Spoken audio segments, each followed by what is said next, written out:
Why intelligent people stay quiet. There's a strange thing about intelligent people.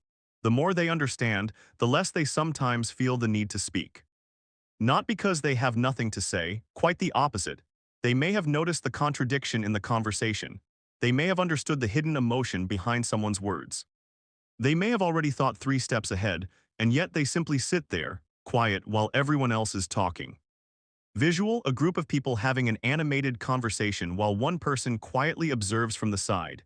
And from the outside, that silence can be misunderstood. People might think they're shy, arrogant, uninterested, maybe even insecure. But sometimes, silence isn't the absence of intelligence. It's what intelligence looks like when it doesn't need to prove itself. And once you understand why some intelligent people stay quiet, you may start seeing certain people in your life very differently. You may even start seeing yourself differently. Because there is a difference between having something to say and feeling that you need to say it. And that difference is where this story begins. Think about the last time you were in a conversation where everyone seemed determined to be heard. Someone makes a statement. Another person immediately disagrees. Someone interrupts. Another person raises their voice. And suddenly, the conversation isn't really about understanding anything anymore. It's about winning. Now imagine someone sitting quietly through all of it. They're listening, watching, taking in every word. They could enter the argument, they could correct someone, they could prove their point, but they don't. Why? Because they realize something that isn't always obvious. Not every conversation deserves your energy. On-screen text, not every conversation deserves a response. This is one of the first reasons intelligent people can become quiet. They learn to distinguish between a conversation that is actually going somewhere and a conversation where everyone simply wants to be right. That distinction matters. Because intelligence isn't only about knowing more, it's also about recognizing when knowing more won't change anything. You can give someone the perfect explanation, and they can still choose not to understand you. You can present evidence, and they can still defend what they already believe. You can explain yourself 5 different ways. And someone who has already decided to misunderstand you may simply find a 6th reason to disagree. At some point, the intelligent response isn't another explanation. It's silence. But there's something deeper happening here. Intelligent people often spend a lot of time observing before they speak. They notice patterns, they notice inconsistencies. They notice what people say and what they avoid saying. They may notice that someone says, "I'm fine," while their behavior says something completely different. They may notice that a person constantly talks about confidence, but becomes defensive whenever they're questioned. They may notice that someone keeps giving advice, but never follows their own. These observations don't always need to be announced. In fact, announcing every observation can sometimes destroy the very thing that made it valuable, because once you reveal what you've noticed, the other person changes their behavior. So sometimes, the quiet person isn't unaware, they're aware enough to wait. Visual, a person sitting quietly in a cafe, observing people around them without participating in the conversation. And this is where silence becomes interesting. Silence gives you information. When you stop filling every empty space with words, people often reveal more, they explain themselves, they continue talking, they become comfortable, and sometimes they accidentally tell you what they really think. That's why listening can be far more revealing than speaking. When you're always preparing your next sentence, you may miss what the other person is actually communicating, but when you're quiet, you start noticing things, the hesitation before an answer, the change in someone's voice, the subject they keep avoiding, the joke they make whenever something becomes uncomfortable, the sudden defensiveness, the long pause. Human beings communicate constantly, even when they're not using words, and an observant person knows that. But there's another reason intelligent people stay quiet, and this one is more personal. They know that being misunderstood is sometimes unavoidable. Imagine you've made a decision that took you months to think through, you've considered the risks, you've thought about your future. You've questioned yourself, you've changed your mind several times, and eventually you make a choice. Then someone asks you why, you explain they disagree, so you explain more, they still disagree. You give another reason, they challenge that too, and suddenly, you're defending your entire life to someone who only knows 5 minutes of it. On-screen text, you don't owe everyone an explanation. This doesn't mean you should never explain yourself. Sometimes you absolutely should. In relationships, communication matters. At work, clarity matters. When you've hurt someone, taking responsibility matters. Silence isn't automatically maturity. Sometimes silence is avoidance, sometimes it's fear. Sometimes it's emotional withdrawal, and sometimes it's simply refusing to communicate. So the real lesson isn't, intelligent people never explain themselves. That's too simple. The deeper lesson is, intelligent people become more selective about who deserves an explanation. They understand that communication should create understanding, not become an endless courtroom where they have to prove their right to exist. Think about how much energy people spend trying to control how they're perceived. They want everyone to understand their intentions. They want everyone to know they meant well. They want everyone to know why they made that decision. They want everyone to know they aren't a bad person, and there's nothing wrong with wanting to be understood. The problem begins when your peace depends on it. Because the moment you need everyone to understand you, you give everyone power over your emotional state. One person misunderstands you, and your entire day changes. Someone criticizes your decision, and suddenly you're questioning yourself. Someone doesn't approve, and you start explaining again and again and again. But intelligent people often learn something uncomfortable. You cannot manage everyone's opinion of you. You can only manage your behavior.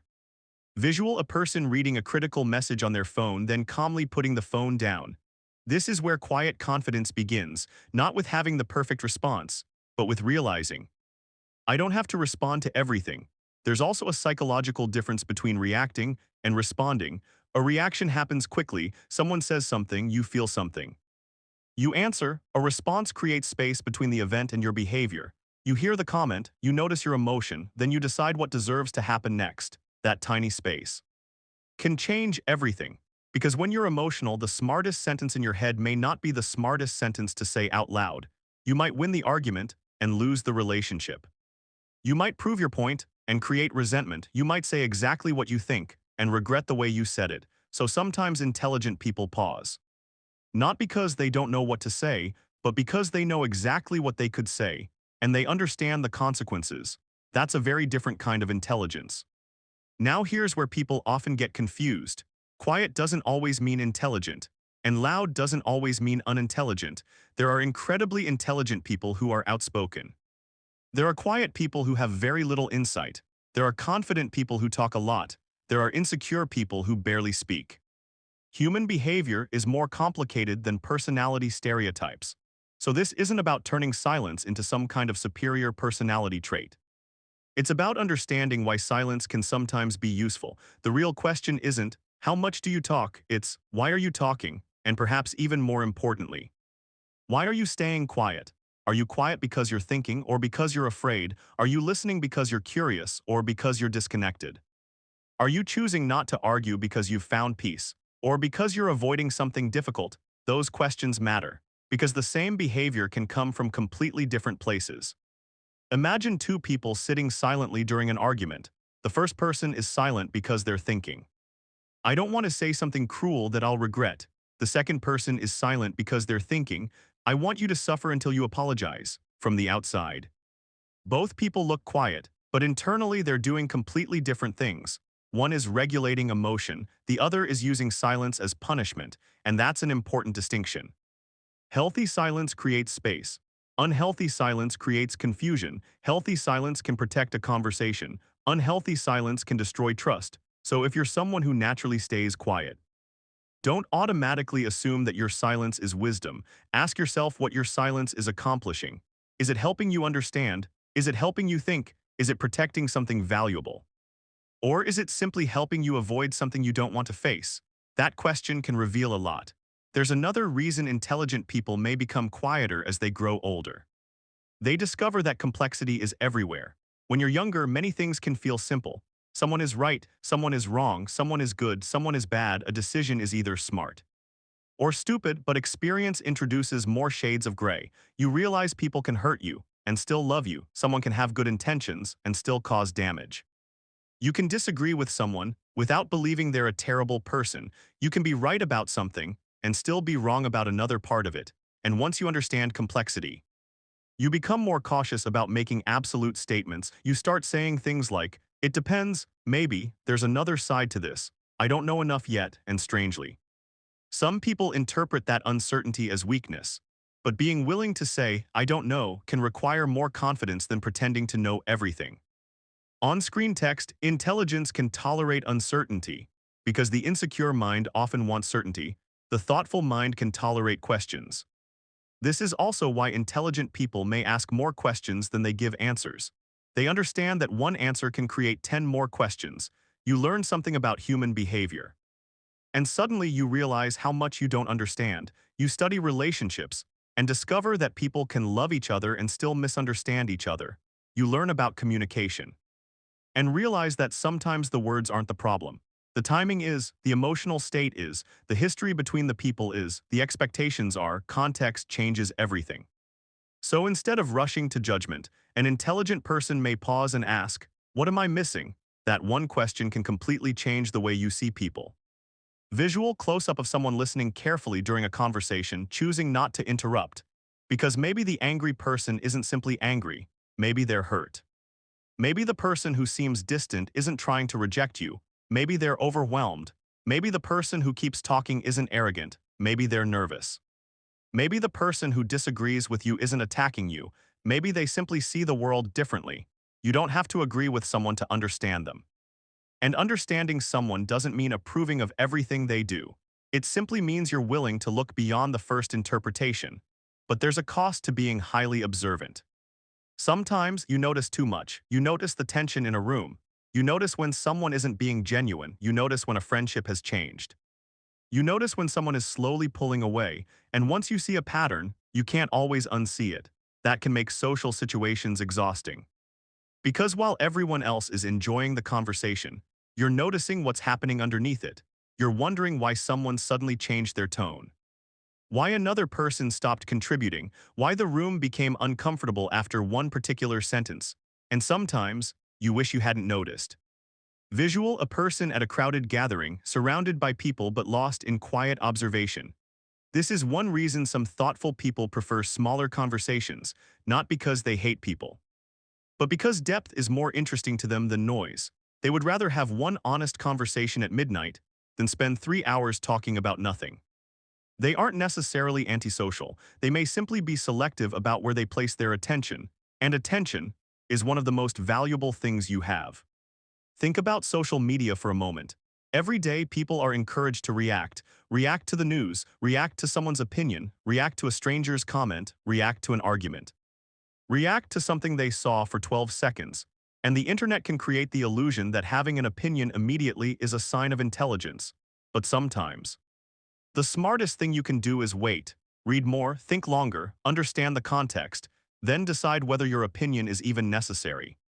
You don't have to participate in every argument simply because someone invited you into it. On screen text, you don't have to react immediately. Silence can be a form of attention. And attention can be a form of respect. There's also something powerful about not needing to be the smartest person in the room. A person who constantly needs to prove their intelligence will eventually become exhausting. They correct every mistake. They finish everyone's sentences. They turn casual conversations into debates. They can't let a small misunderstanding survive. They need to demonstrate that they know. But someone who is genuinely comfortable with their knowledge doesn't always need recognition for it. They can let someone else be wrong without immediately attacking them. They can learn from someone younger. They can admit when another person has a better idea. They can say, "You're right," and mean it. That's not weakness, that's intellectual humility. And perhaps one of the quietest forms of confidence is being comfortable saying, "I was wrong." Now, there's one final layer to this. Sometimes intelligent people stay quiet because they understand that words have consequences. Once you say something, you can't completely take it back. You can apologize, you can clarify, but the sentence existed. The person heard it. The moment happened, and if you've ever said something in anger that you deeply regretted, you know exactly what that feels like. That's why a pause can be powerful. Not an endless pause, not avoidance, just enough space to ask yourself, do I actually mean this? Is this necessary? Will saying it improve the situation? Am I speaking because I want to help, or because I want to hurt? That last question is uncomfortable. But it's worth asking, because sometimes we don't speak to communicate, we speak to release emotion. And releasing emotion isn't always the same thing as solving the problem. So what can you actually take from all of this? Maybe it's not that you should become quieter, maybe it's that you should become more intentional. Speak when your words can create something useful. Listen when listening can teach you something. Explain yourself when communication matters. Set boundaries when someone crosses them. Apologize when you're wrong, and walk away from arguments that exist only to consume your energy. Don't use silence to manipulate. Don't use silence to punish. Don't confuse emotional distance with wisdom, but don't be afraid of silence either, because silence can create something that constant talking cannot. Space, space to think, space to observe. Space to understand what you actually feel. Space to decide who you are before the world tells you who you're supposed to be. Visual, a person walking alone in the early morning, leaving a crowded city behind. And maybe that's why some of the most thoughtful people seem quiet. They're not necessarily empty. Their minds may be full, full of questions, possibilities, observations, things they're still trying to understand. They don't need to turn every thought into a performance. They don't need everyone in the room to know what they know. They don't need to win every conversation because eventually, you learn something important. Being understood by everyone isn't possible.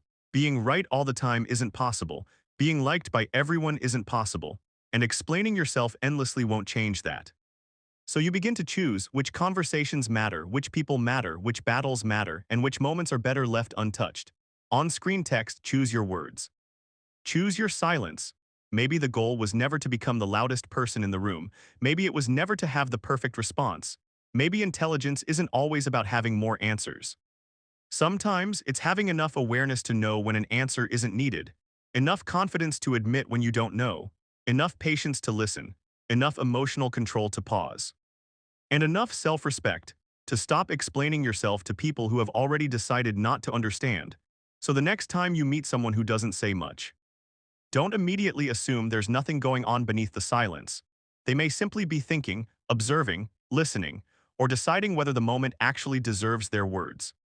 And if you are that person, the one who often stays quiet, don't feel pressured to become louder just to prove that you're present. Your voice has value, but so does your silence. The important thing is knowing the difference between the two. Visual, the same quiet person from the opening, now walking away calmly as the conversation continues behind them. Because in a world that constantly tells you to speak, to react, to explain, to defend, sometimes the most powerful thing you can do is simply pause, think, and choose, not because you have nothing to say, but because you finally understand that not everything needs to be said. And maybe that's not silence at all, maybe that's wisdom. If this made you see human behavior a little differently, stay around. There are more conversations like this coming.